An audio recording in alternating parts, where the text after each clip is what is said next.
नमस्कार।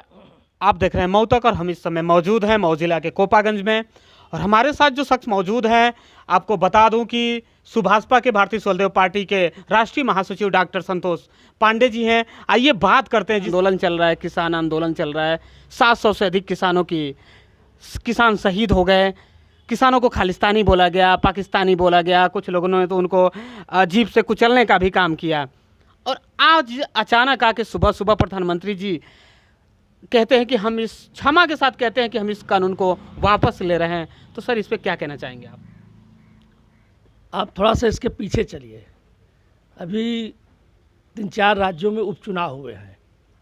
उस उपचुनाव का असर ये पड़ा कि हिमाचल में ये हारे, राजस्थान में हारे, किसी तरह से 1-2 स्टेट में जीते, बंगाल में तो एकदम साफ हो गए। तो उसका परिणाम ये मिला कि जो ये भारतीय जनता पार्टी के लोग यह चिल्लाते थे कि तेल का दाम कम नहीं हो सकता है, यह अंतर्राष्ट्रीय मार्केट का सिस्टम है, जो बढ़ गया घट नहीं सकता है। अचानक 10 रुपया और 5 रुपया घट गया। अचानक 1 सेकंड में देश की जनता जान गई कि यह कितने झूठ बोलने वाले हैं। अगर हम 4 सीट हरा दिए तो इतना दाम घट गया। ठीक उसी तरह से अब है क्या, आप देखो, उत्तरांचल का चुनाव है, पंजाब का चुनाव है, यूपी का चुनाव है, हिमाचल में भी अगले साल चुनाव होगा।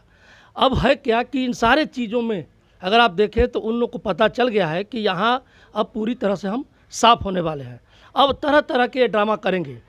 यही वो काम करेंगे जो आज के साल भर पहले भारतीय जनता पार्टी के लोग चिल्ला चिल्ला कहते थे कि यह संभव नहीं है, ये कानून बहुत बढ़िया है, दूना हो जाएगा धन। आज पूछो उनसे कि अचानक वापस लेने की क्या जरूरत पड़ गई, दूना करो ना धन।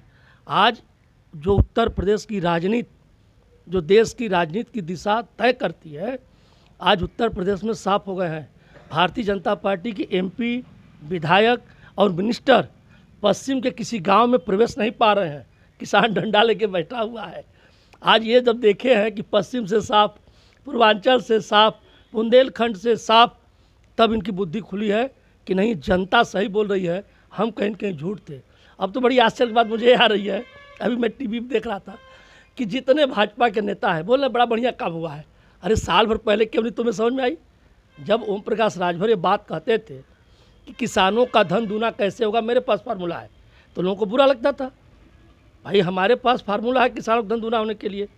आज देखिए राकेश टिकैत ने बोल दिया कि हम आंदोलन वापस नहीं करेंगे।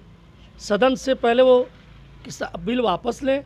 और अभी सीट बिल है, बिजली का मामला है, अभी जितने मुकदमे लिखे गए किसानों के ऊपर, क्या क्या कह के लिखे गए, इसका मामला है। अभी किसानों से संबंधित एमएसपी पे कानून का मामला है। अब ये इस पे भी बहकाएंगे। और यही नहीं देखिएगा, माफ़ी मांगे हैं। और आपको बता दें कि भारत के इतिहास में एक तुगलक राजा हुआ था, और मैं शुरू से ही कहता था कि मोदी की स्थिति तुगलक की होगी। जब आप सिस्टम के विपरीत जाओगे तो होगा क्या, एक बादरेशन पैदा होगा। तुगलक ने क्या किया था, दिल्ली की राजधानी बदल के दौलताबाद बनाने लगा कि हैदराबाद राजधानी रहेगी। अब पता चला आधा सेना रास्ते में ही मर गया उसका ले जाने में। फिर रुपये को उसने बदला, हाथ किया, वो फिर सब वापस करके दिल्ली वापस चला आया। ठीक वही इतिहास ये दोहराने जा रहा है। जीएसटी पे कानून बनाए। जीएसटी के कानून पर आपने देखा कि जब विरोध हुआ तो ये लगभग 60% जीएसटी का कानून इन्होंने धीरे धीरे बदल दिया। सारा चीज़ें बदलते जा रहे हैं जो इन्होंने लॉन्च किया था। अभी तो बहुत कुछ पे माफ़ी मांगेंगे। अभी 300 किलो RDX देश में आया, हमारे कितने सैनिक मारे गए, अभी इस पर भी माफ़ी मांगेंगे। आप देखते रहिए ना, अभी 1 महीने के अंदर इतना ही माफ़ी मांगेंगे जिसकी कोई सीमा नहीं।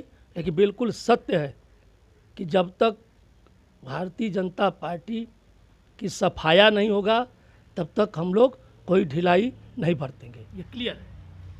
किसानों के सड़क पे कील गाड़ा गया, ठंडी के मौसम में उनके ऊपर पानी फेंका गया, गर्मी के मौसम में उनके ऊपर लाठियां बरसाई गईं, बरसात के मौसम के ऊपर टेंट हटाया गया, और इसके बाद 700 से अधिक किसान शहीद हो गए। और एक प्रधानमंत्री, देश के प्रधानमंत्री बस आकर ये कहते हैं हम क्षमा के साथ इस बिल को वापस लेते हैं। सर, ये कहाँ तक सही है?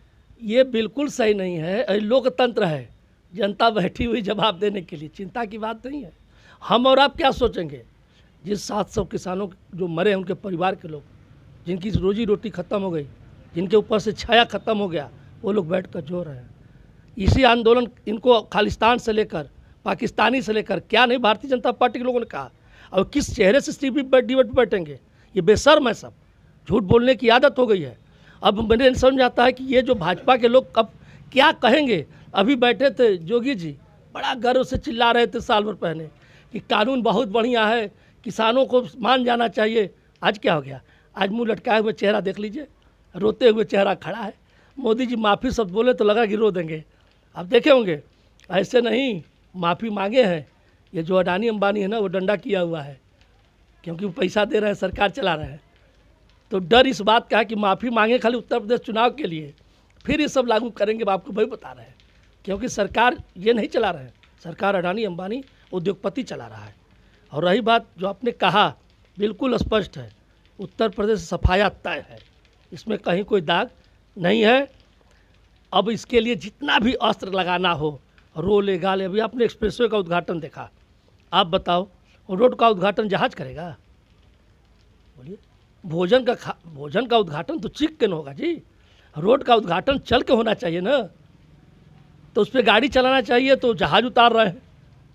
और उसके दूसरे दिन देखिए, हम लोगों ने 5000 गाड़ी लेकर उसका उद्घाटन किया। दोपहर 1 बजे हम लोग चढ़े और 3 बजे भोर में लखनऊ पहुँचे। ये उद्घाटन होता है? ये ड्रामा बंद करें, इनकी ड्रामा अब शुरू हो गई है। ये तरह तरह के ड्रामा फैलाएंगे अभी, समझ गए ना। किसान आंदोलन को लेकर बड़े बड़े डिबेट कराए गए, बड़े बड़े टीवी चैनल पे बहुत अच्छे अच्छे बुद्धिजीवी लोग भी आए और बोले ये जो बिल बनाया गया किसानों के हित में है, किसानों को समझ जाना चाहिए। फिर अगर इतना सब कुछ ठीक था, फिर आज अचानक वापसी क्यों लेना पड़ा? मैं बता रहा हूँ, देखिए है क्या, ये जितने लोग डिबेट पे आए थे, ये सही में परजीवी वही थे, वो सरकार के चमचे थे। मैं खाली ये पूछता हूँ कि कॉन्ट्रैक्ट फार्मिंग है क्या? बड़ी सीधी सी बात आप बताओ हमको, मैं आपके माध्यम से बनना चाहता हूँ। और मैंने कई जगह कहा भी, कॉन्ट्रैक्ट फार्मिंग ऑस्ट्रेलिया में है, बड़े बड़े देशों में है, वहाँ है जहाँ की मैन पावर कम है और लैंड अधिक है। अब ऑस्ट्रेलिया भारत से 7 गुना अधिक है क्षेत्रफल के हिसाब से, और आबादी उसका बहुत कम है, भारत से बहुत कम है। तो वहाँ इसकी ज़रूरत है, क्योंकि बहुत लैंड है, काम करने वाले लोग नहीं हैं। तो वहाँ मशीनों की ज़रूरत है, वहाँ बड़े बड़े कंपनियों की ज़रूरत है जो उसको करे। सीधी सी बात है। यह बात लोगों को समझ नहीं आ रहा है, कैसे धन दूना करेंगे? भाई आप देश के 6% खेती का जो उत्पादन होता है, 6% सरकार खरीदती है, 94% कहाँ जाएगा? आप बताओ। जो बात MSP की हो रही है, यही चर्चा हो रही है, 94% खेती उपज कहाँ जाएगा? वो लेकर चले जाएंगे और उसका कोई MSP तय नहीं कर रहे हो। आज MSP पे कानून की बात हो रही थी ना, इसी बात पे थी। और लोग कहे कि बहुत अच्छा कानून है, मैं चुनौती देता हूँ, आगे बैठ के कोई बात करे। टीवी पे डिबेट अलग चीज़ होती है, आमने सामने बैठ के समझाओ कि कैसे दुगुना होगा, और हम बता रहे कैसे दुगुना होगा। सीधी सी बात है, आप लागत कर दो आधा, किसान का अपने आप हो जाएगा दूना। आप किसानों से संबंधित जितने चीज़ें हैं, आप देखो, डाई का दाम आपने बढ़ाया, वज़न कम किया, यूरिया का दाम बढ़ाया, वज़न कम किया, बिजली का रेट बढ़ाया, इसको देखा नहीं। आप जाकर देखो, ट्रैक्टर से लेके कल्विनेटर से लेके हल से लेकर जुताई से लेके बुआई से लेकर सारे चीज़ों का दाम बढ़ाया, डीजल का दाम बढ़ाया, सब कुछ दाम बढ़ गया। MSP 200 रुपया बढ़ाया, उसकी वाह वाह कर रहे हो, कैसे धन दूना होगा? जरा हमको समझा दीजिए भाई। धन दूना आय और व्यय, क्रय और विक्रय दोनों के हिसाब से मिलाएंगे ना। आप 1800 MSP कर दो, चलो मैं मान गया, और उस किसान को 1800 में आप बेचो, किसान 1800 में बेचे और उसी चावल को 5000 रुपया कुंटल खरीदे। आप बताओ कैसे दूना हुआ? ये टेक्निकल चीज़ है ना। अब ये देश के जो चमचे हैं, जो भारतीय जनता पार्टी के अज्ञानी लोग हैं, ये चमचे हैं, अंधे हैं, वो जो बोल दिया बोल दिया। अभी आपने देखा, अब एक नई